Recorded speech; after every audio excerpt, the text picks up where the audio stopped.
Right here in front of me, I've got everything I need to service my K&N oval pods. And I'm going to run through now how I do it and why I think that it's important for you to do so. Welcome to Andy's Motorcycle Obsessions.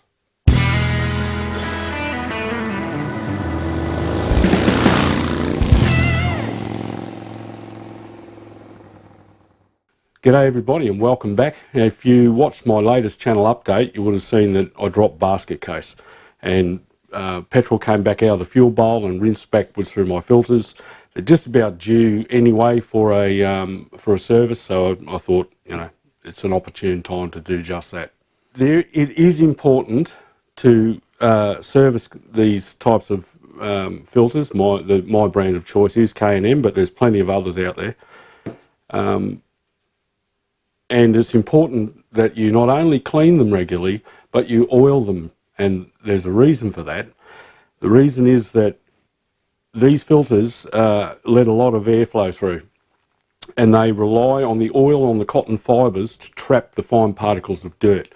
The majority of engine wear is caused in engines wherein a filter allows more than 20 micron particulate sizes through.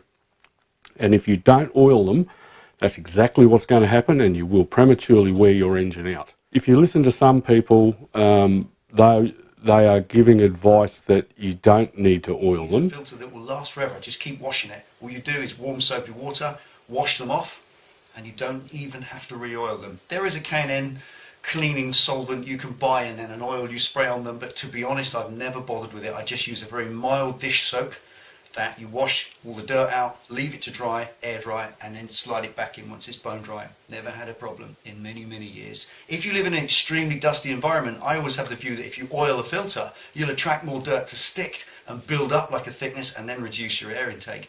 And that's not very good. It starts to make the bike run rich and so on. But personally, I think a dry filter is better. You can take it out when it's extreme, bang it out, put it back in. And that's a better way to do it. It gives you a roadside serviceability you don't have if it's oily. Anyway, there we go. And I would suggest that that is somewhat irresponsible, because it may not matter to some people that, you know, they're prematurely wearing their engine out. They may not keep the bike that long, or they may be just after that performance. But you know, the amount of performance change that you're going to get between oiling and not oiling, you won't even be able to measure.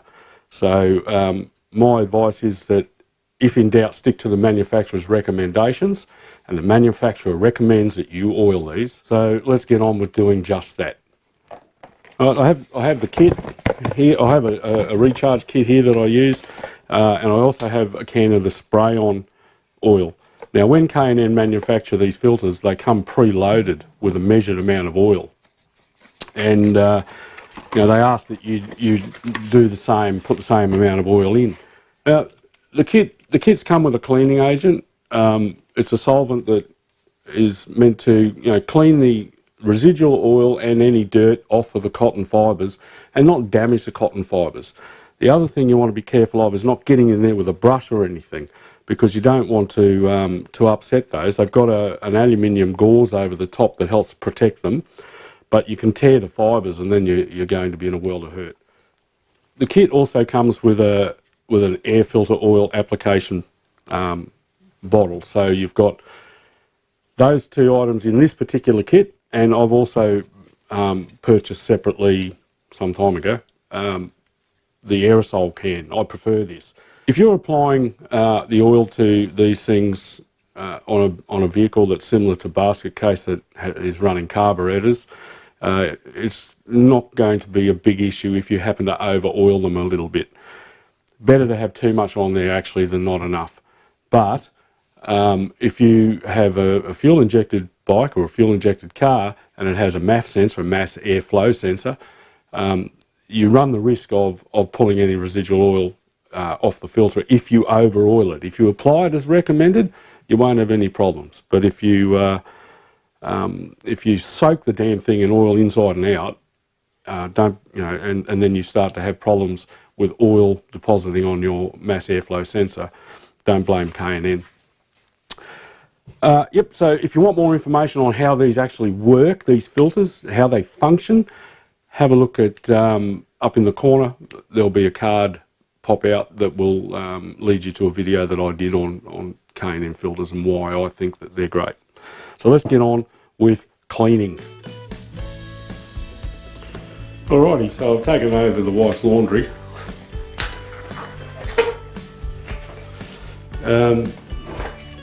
Your skin may be sensitive to the solvents, so I recommend using gloves. This is the way K&N recommend you do it. They also recommend that this happens about every 50,000 miles. And the first job is, now these filters are actually pretty crusty. I don't know whether or not you can see. On the outside there's lots of dirt and there's big chunks down in there. But inside the filter is clean, and so is inside the carburetor when I looked.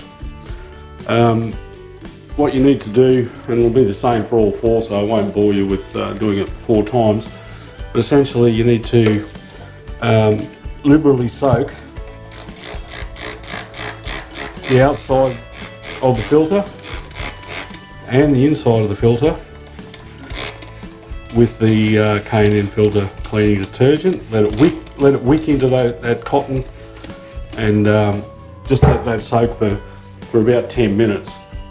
And don't let it dry on the filter, just let it soak. It's a fireman's nightmare today. It's 33 degrees Celsius in Hobart, and we got wind gusts of up to 50 kilometres an hour, and we're traditionally quite dry in winter. We get most of our rain, in summer. We get most of our rain in winter, so for all the Tasmania Fire Service and the volunteer guys that are out there today, thank you.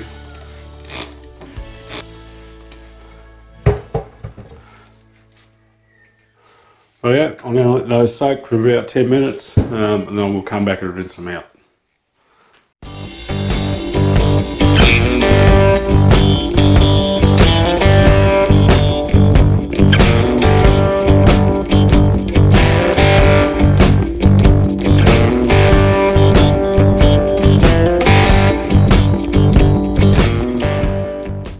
Alright, we're back at it.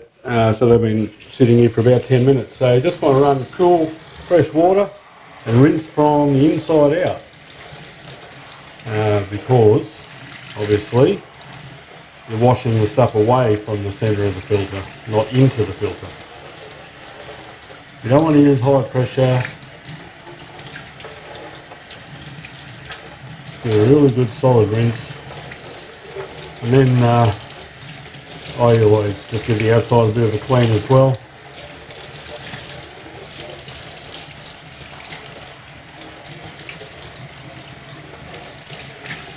Shake out the excess water.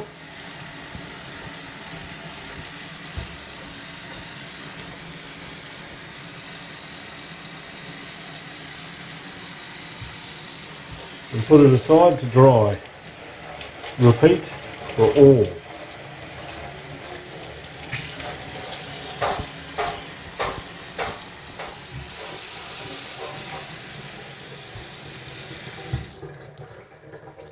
Right now I'm just going to go and sit these on an old towel in the workshop, and they can just sit there and dry naturally in the air. You don't want to get in there now with high pressure air from your air compressor and start blowing them out, because again you can damage those cotton fibres that are very important for keeping the fine particulates out of your engine. So just let them air dry until they're fully dry, and then we'll apply the K&N oil.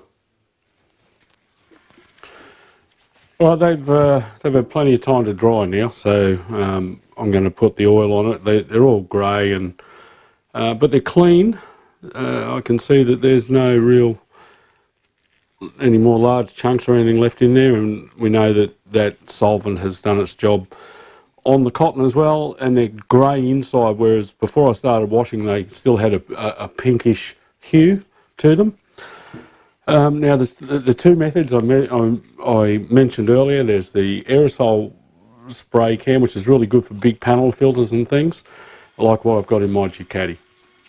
And then there's this one as well.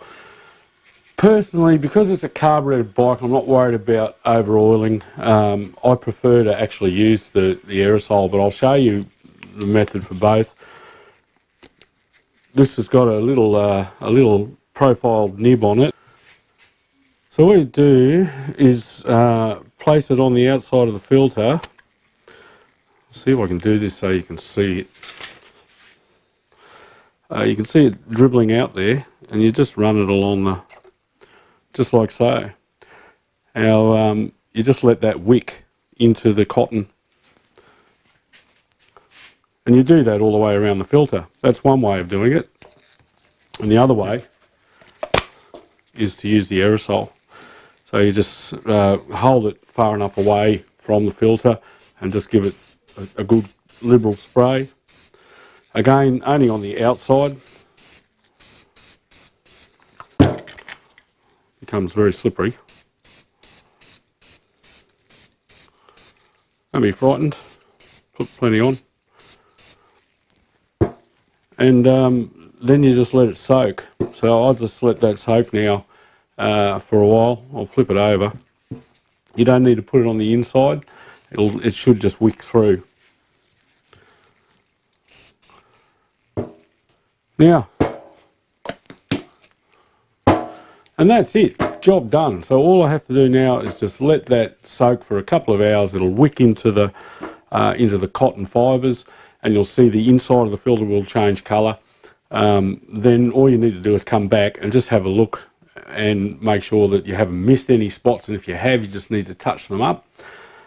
And then ready to go back on the bike for another 50,000 miles. So that's it. Thanks for watching. Don't forget to like, subscribe and comment, and I'll catch you next time on Andy's Motorcycle Obsessions. Bye for now.